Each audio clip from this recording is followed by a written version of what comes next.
you have love defined in a very narrow way.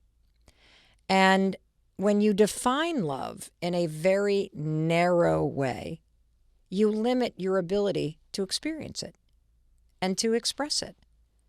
And today, I want to expand your definition of love. And there's a simple reason why I want to do that.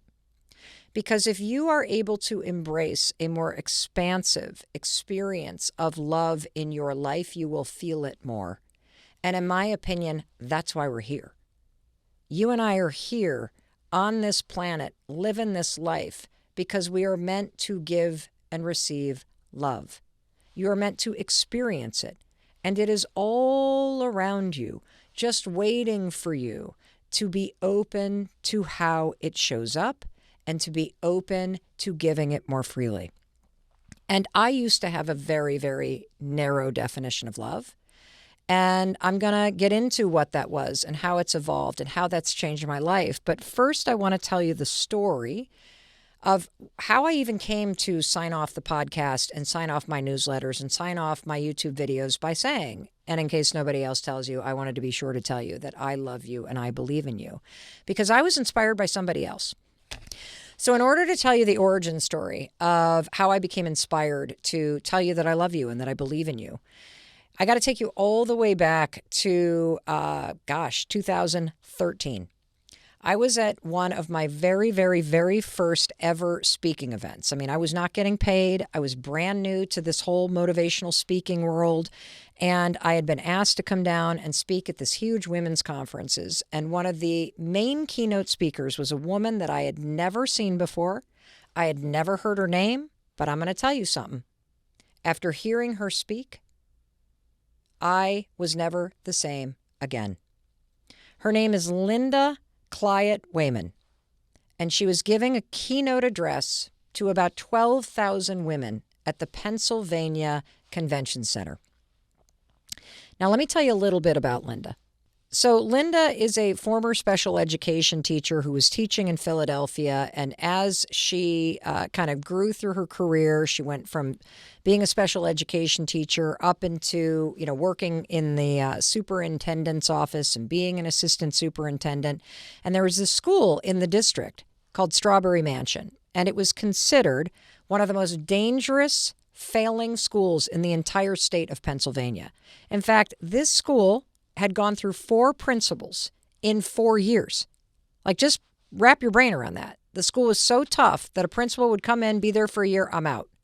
Next principal, I'm out. Next principal, I'm out. Next principal, I'm out. I mean, just think about the message that sends in and of itself to the teachers and to the students that are in this school. And so nobody would take the job. So Linda volunteered, and she stepped in as principal. And she was telling the story about how she turned that school around and about her philosophy of leadership and her philosophy of hope. And what she said is that the biggest thing that is missing for students who struggle with disadvantage is hope. That students, any students, even students at the most dangerous, failing schools, they are capable of achieving. They are capable of learning, and they are capable of greatness. And I'm here to tell you the same is true with adults. I don't care what the circumstances are of your life. I don't care what you're dealing with right now. You are capable of achieving. You are capable of learning, and you are capable of greatness. And I hope that when you listen to this podcast, you are reminded of that fact, because it is true. And as she's telling her story and she's talking about her philosophy of hope and of being the person that holds out the possibility and the potential that is inside you, that her belief is something that you can borrow from. Her belief in you is something that she wants to communicate. So she's up here telling the story, and it's almost like listening to a sermon. You know, when somebody speaks like that and there's just a rhythm to their voice and you're just like, yes, yes, we are capable of achieving. Absolutely everybody has potential inside them. Yes, yes, yes. And she goes on to talk about this ritual that she had of how she ended every single day. Now, mind you, this was like a decade ago. I don't know if schools have this anymore, but there was a PA system where you could make an announcement over the loudspeakers in every single one of the classrooms and in the hallways. And she would end every day by picking up the microphone and using that microphone as her pulpit. And this is what she would say at the end of every school day. If nobody told you they loved you today, you remember I do, and I always will. And then she added, and I expect to see you back here bright and early, dressed in your uniform, ready to learn. And she meant it. She meant it. For her, love is the belief in you. Love is when you believe in somebody and you believe in their potential. And because she believes that everyone has potential, that's why she can say, I love you. And when she explained this, that she would stand in the principal's office with that microphone in her hand, and she would tell each and every one of those students in the state's most dangerous and failing school, if no one told you they loved you today, remember, I do, and I always will. I had such a powerful epiphany as I listened to her, because I thought to myself, that is what love is. I mean, what else would it be? But truly seeing and believing in the potential of somebody else. And that love, by the way, it made an incredible difference. She has now transformed 3 low-performing schools. In fact, one of her schools, before she stepped in and started sending this message of love to each and every person every day, ending the school day, before she stepped in, only 3% of the students were proficient in math. Only 9% of the students were proficient in reading.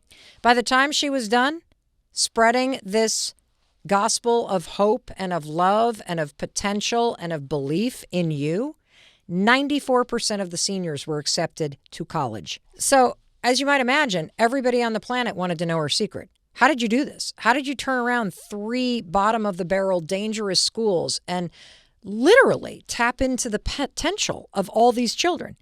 Here's what she said. If someone asked me my real secret, I would have to say that I love my students and I believe in their possibilities unconditionally.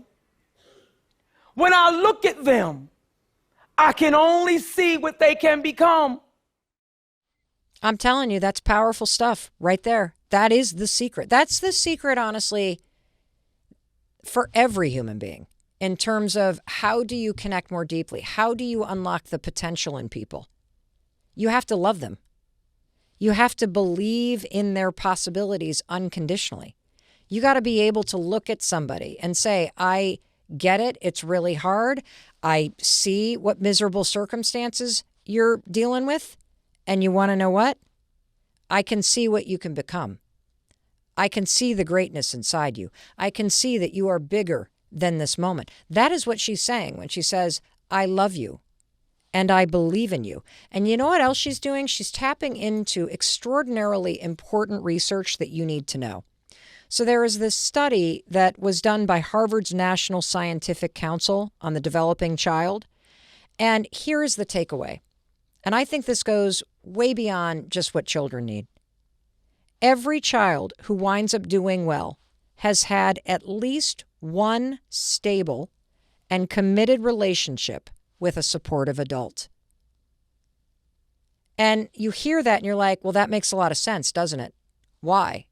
Well, because if you have a coach or a pastor or a mentor or an older brother or sister or a person in your community or a caregiver or a grandparent that believes in you, that is loving to you, and that sees the potential in you, that impacts you forever.